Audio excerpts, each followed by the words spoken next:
Tunawasalimu tena katika jina la Yesu Kristo. Mungu ametupatia kibali ya kuwa tena mbele ya uso wake.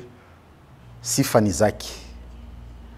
Na tukiwashukuru kwa kuendelea kutusikia kupitia neno la Bwana.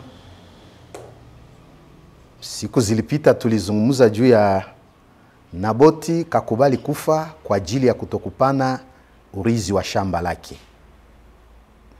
Sasa kwa siku ya leo tutazungumza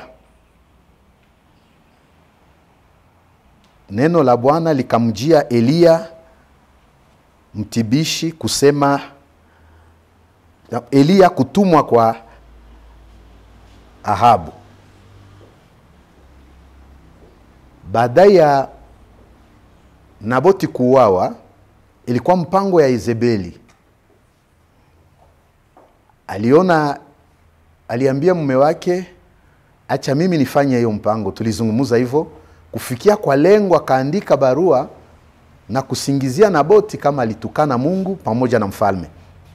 Naboti akauawa, kukakuwa watu wa kumsingizia hivyo, kamutia kati ya watu kuhakikisha kama ulitukana Mungu pamoja na mfalme. Na tukisema hiyo wakati ilikuwa sheria ilikuwa ngumu kwa mtu ambaye anatukana Mungu pamoja na mfalme. Ilikuwa inaandikwa kufa. Naboti aliakana namna yake yote, haikukubaliwa, akauawa kwa majiwe.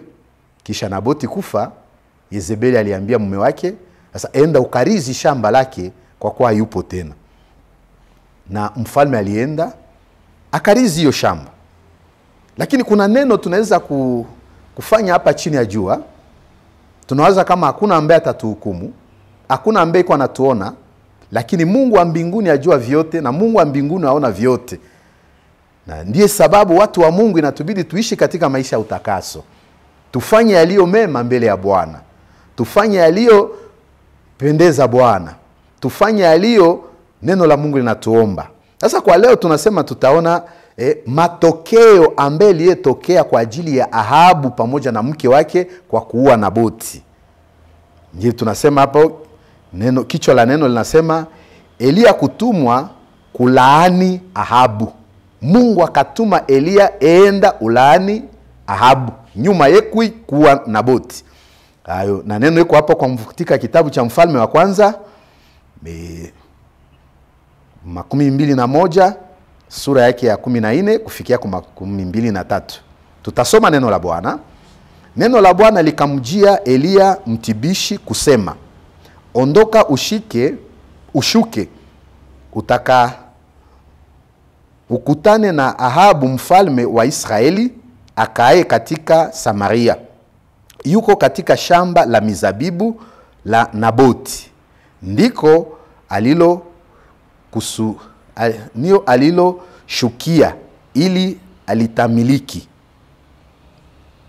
Ukamwambie ukisema, Bwana asema hivi, je, umeua ukatamiliki?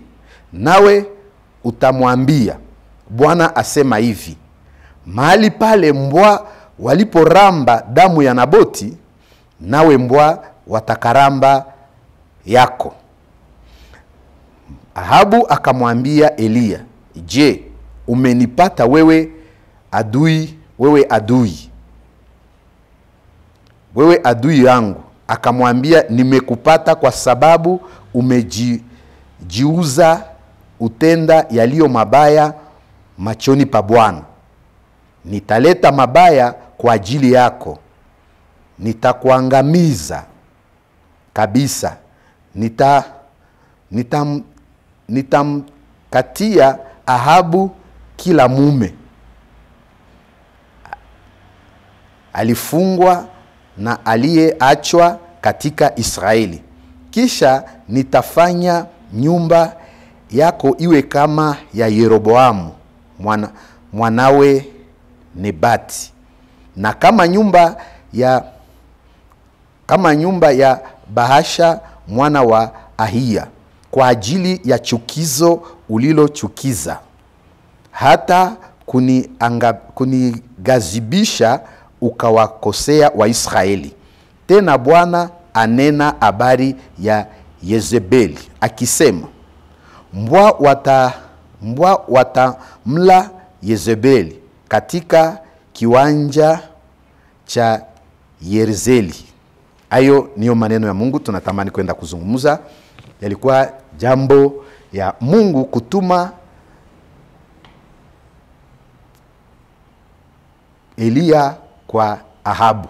Nyuma ya Ahabu kurizi sasa ufalme wa shamba la Naboti, Mungu wa mbinguni ya kufurahishwa na hiyo tendo wa ndugu ambayo waliyafanya.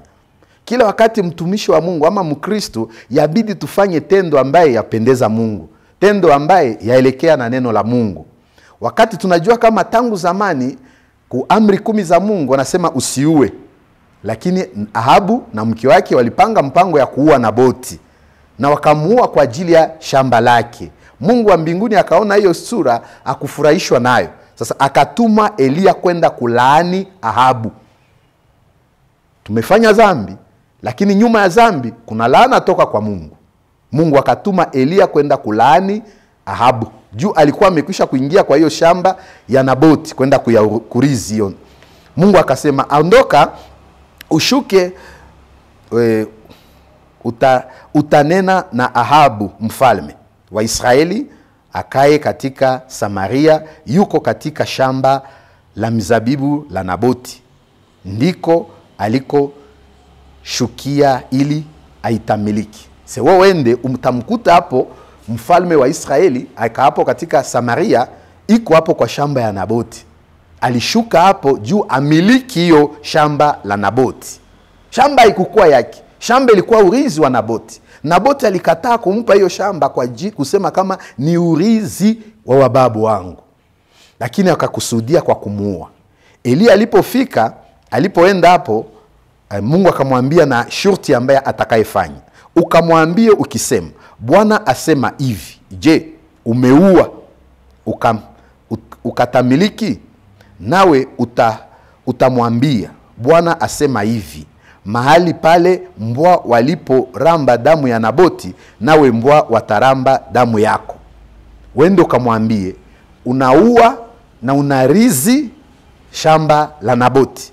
Sasa mahali pale mbwa waliramba damu ya Naboti mlimpomua, na we ndio hapo hapo imbwa zitaramba damu yako hapo. Usimwambie ingine neno, ni hiyo tu ninakutuma. Mtu wa Mungu aongezake ama kupunguza. Yale roho wa Mungu amekwambia kufanya, uyafanye. Yale roho wa Mungu anakuambia kusema, uyasema. Yale neno la Mungu anakuambia kuyatimiza, yatimize Bwana. Usiongeze ama usiyapunguze. Eliya alipoondoka, Ahabu akafika hapo. Alipomkuta Ahabu hapo, mstari wa 12, Ahabu akamwambia Eliya, je, umenipata kwa sababu akamwambia ukisema, Bwana asema hivi, umeua ukatamiliki? Nawe utamwambia, Bwana asema hivi, mahali pale mbwa waliporamba damu ya Naboti, na mbwa wataramba damu yako. Ahabu akamwambia Eliya, je, umenipata wewe adui wangu? Akamwambia, nimekupata kwa sababu umejiuza utenda yaliyo mabaya machoni pa Bwana. Sasa kati ya mfalme Ahabu na nabii Eliya hawakuwa naelewana, na mwenyewe hakukuwa mwenye kuelewa mwenzake na kufurahikia mwenzake ni Ahabu. Juu Eliya mtumishi wa Mungu kila wakati alikuwa anakuja kwa kumpa ujumbe wa Mungu na kumwambia yale Mungu atakavyo, lakini yeye hakukuwa anapenda. Akaona kama vile Eliya amekuwa adui wake. Sasa wakati Mungu alimtuma tena hapa, akafika mbele yake akasema, wewe adui wangu umenipata. Eliya naye asema, ndio nimekupata kwa ajili umetenda mabaya machoni pa Bwana. Wakati tumefanya mabaya mbele ya uso wa Mungu, hatuna tena ushirika njema na Mungu. Akamwambia hivyo, nitaleta mabaya kwa ajili yako, nitakuangamiza. Nitakuangamiza kabisa. Nitamkatia Ahabu kila mume. Mungu akaonesha kama Ahabu, mwambie kama nitamuangamiza, na kila kijana na katika jamaa lake, na kila kijana kwa Israeli ambao waliobakia wote nitawaua. Yalikuwa pigo hiyo kwa juu. Mungu alikasirika kwa ajili ya dhambi Ahabu aliyefanya ya kuua mtu wa Mungu Naboti kwa ajili ya urithi wake. Wakati tunaingiza dhambi kwa maisha yetu, wakati tunaingiza dhambi nyumbani mwetu, wakati tunaingiza dhambi kanisani pa Bwana, jua kama dhambi ni chukizo mbele ya macho ya Mungu. Na kila wakati umeingiza dhambi, ujue kama ni laana nayo imeingia hapo. Na wakati laana itaingia, mambo itakuwa vibaya. Mtu mmoja anaweza kufanya dhambi. Au tuendelee kidogo, tutazungumza juu ya hiyo baadaye. Kisha nitaifanya nyumba yako iwe kama ya Yeroboamu. Gisi Mungu alilaumu Yeroboamu naye kwa ajili ya makosa yake. Mungu akalinganisha, sasa nyumba yako wewe Ahabu nitaifanya kama vile nyumba ya Yeroboamu mwanawe Nebati, na kama nyumba ya Baasha mwana wa Ahiya, kwa ajili ya chukizo ulilo nichukiza, hata kunigazibisha akawakosea Waisraeli. Mungu akakumbuka tena na makosa yake ambaye alipotosha wana wa Israeli kutoka katika msingi wa Mungu na kufuata tena njia nyingine. Sasa nitakulaani kama vile nililaani nyumba ya Yeroboamu, nitakupiga pigo kama vile nilipiga pigo kwa nyumba ya Yeroboamu kwa ajili ya chukizo lako. Tunaendelea kwa hiyo mstari wa nyuma. Tena Bwana anena habari ya Yezebeli, mke wake. Sasa Eliya anamwambia, na huyo mke wako Yezebeli Bwana anena kwa ajili yake akisema, mbwa watamla Yezebeli katika kiwanja cha Yerezeeli.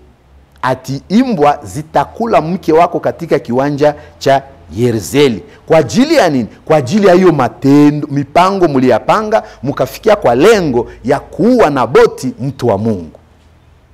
Sasa akaonesha pigo itaingia katika nyumba ya Ahabu, na mahali imbwa ziliramba damu ya Naboti, na wewe ni mfalme, pale ndio imbwa zitaramba damu yako. Na mke wako imbwa nao zitamkula katika kiwanja cha Yerezeeli. Sasa ikakuwa shida. Mfalme alipopata habari hiyo, akaingia tena katika kasirani, akakasirikia Eliya pale yeye kujichunguza na kusema, nimefanya dhambi. Sasa pasipo dhambi, huyu alikuwa anamuita kama adui. Huyu adui wangu angepata njia kuniingilia. Nimefanya dhambi, pasipo dhambi Mungu angenikasirikia. Mungu ni rafiki yetu sisi wote. Na wakati tunaenda katika njia ya kweli na haki, Mungu amefanya nini? Ametufurahikia wa ndugu. Siku za leo tuwe macho. Fukuzia mstari tena ufatao hapo. Kwa hiyo mstari wa 27 kufikia kwa 29. Ikawa Ahabu aliposikia maneno haya, akararua mavazi yake, akavaa magunia mwilini mwake, akafunga, akajilaza juu ya magunia, akaenda kwa upole.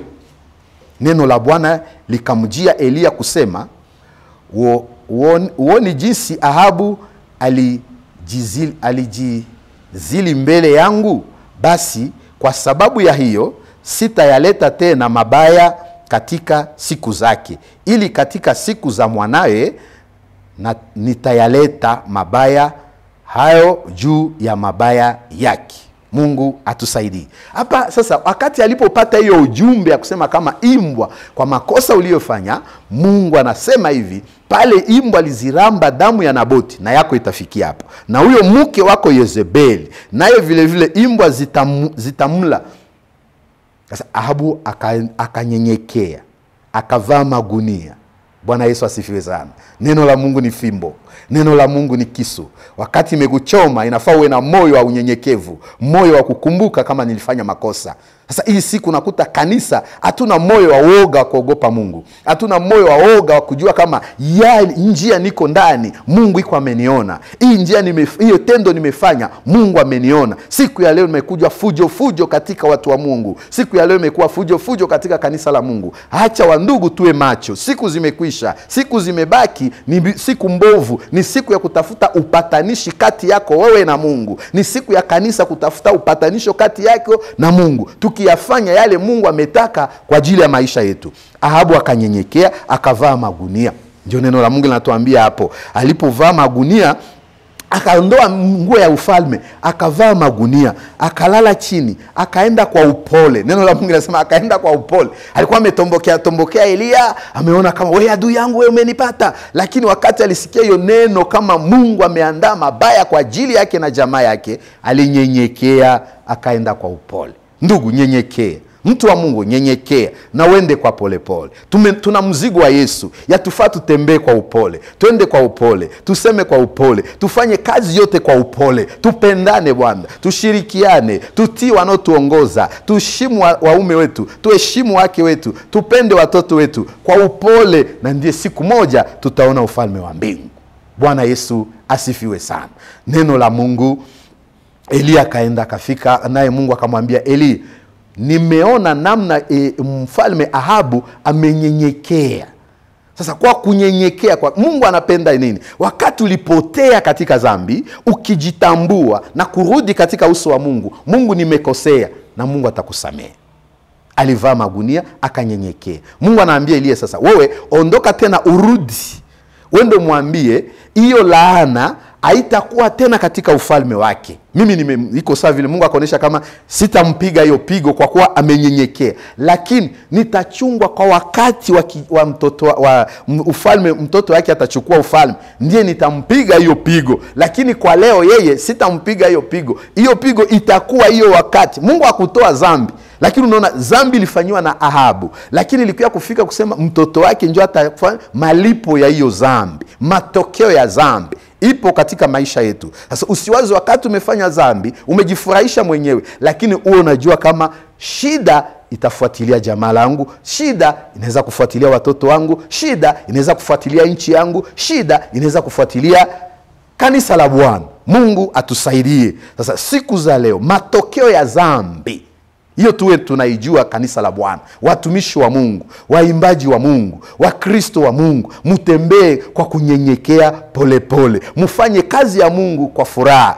mufanye kazi ya Mungu kwa upendo, mufanye kazi ya Mungu kwa kuogopa dhambi, mufanye kazi ya Mungu kujua kama nina mzigo wa Yesu, yanifaa nitembee polepole. Hatuwezi kwenda haraka na kazi ya Mungu. Kazi ya Mungu hautaijenga wewe mwenyewe. Kazi ya Mungu yafaa kuomba mashauri kwa wazee, yafaa kutii mashauri ya wazee, yafaa kusikia mashauri ya wazee. Wa vijana wa siku za leo hawapende tena kusikia mashauri ya wazee, lakini katika miguu ya wazee ndiye tulipata neema ya kuitwa kama watumishi wa Mungu. Mungu awabariki, Mungu awasaidie. Tutamaliza neno la nyuma hapo na tunafungia hapo. Mezali 3 na mstari wa 7. Neno la Mungu linasema nini? Usiwe mwenye hekima machoni pako. Usiwe mwenye hekima machoni pako. Biblia yangu kuna mambo mazito sana ya Swahili. Usiwe mwenye hekima machoni pako. Mche Bwana ukajiepushe na uovu. Usiwe mwenye hekima machoni pako. Asa usijione mwenye akili machoni pako. Ingine Biblia inasema hivyo, Swahili mbofu. Usijione mwenye akili machoni pako, lakini umheshimu Mungu. Ujiepushe na maovu.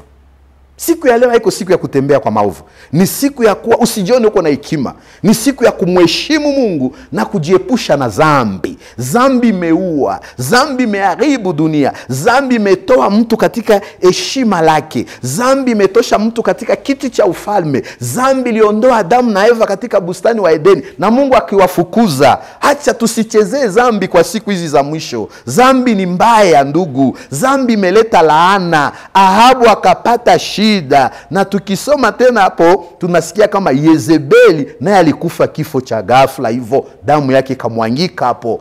Lakini Ahabu Mungu akamrehemu, juu aliomba msamaha na kusema wewe sitakupiga, lakini kwa wakati wa kijana wako nampiga hiyo pigo. Lakini ilikuwa tu hapo kwa ajili ya matokeo hiki ya dhambi. Sijui wewe ungali unachezea dhambi, wewe ungali katika hekalu la Bwana, umefanya dhambi nje na unakuja kusimama mahali matakatifu. Acha dhambi, acha dhambi dunia, acha dhambi. Watu wengi walikuwa wa Kristo hapa katika Afrika, lakini walipata neema ya kwenda, Mungu akawasaidia kwenda manchi zingine. Hapo anafika ameacha wokovu, amekuwa mpagani. Wengine walitoka Ulaya wanakuja Afrika, wamepata baraka za Mungu, wamesahau wokovu. Lakini popote utakapoenda, tenda mema, shika amri za Mungu na Mungu atakusaidia. Tunamshukuru Mungu kwa ajili ya neno lake. Neno mkazo tunabakia amo, usijione mwenye akili. Umche Mungu ukijiepusha na dhambi.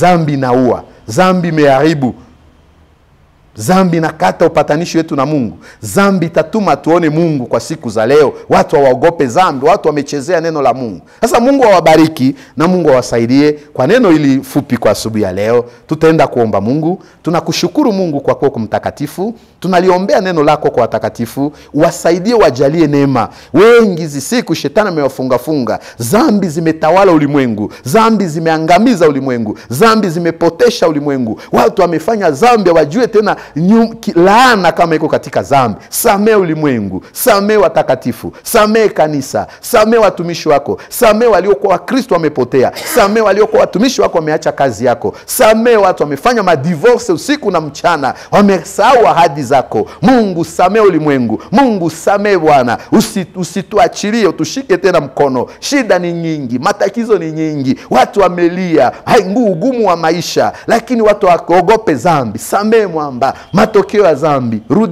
Urudi tena katika kanisa lako, ulisafishe, ulitakaswe Bwana. Wanaokuwa wagonjwa waponye, wanaokuwa katika nchi za huko na huko kwa shida na matatizo, wasaidie kama Mungu. Mkono wako okoe walio wako, mkono wako we juu ya walio wako. Tunashukuru Bwana na utaendelea kutusaidia tena kupitia neno lako. Tunakuomba hivi tukisema kwa jina la Yesu Kristo. Amen. Mungu awabariki.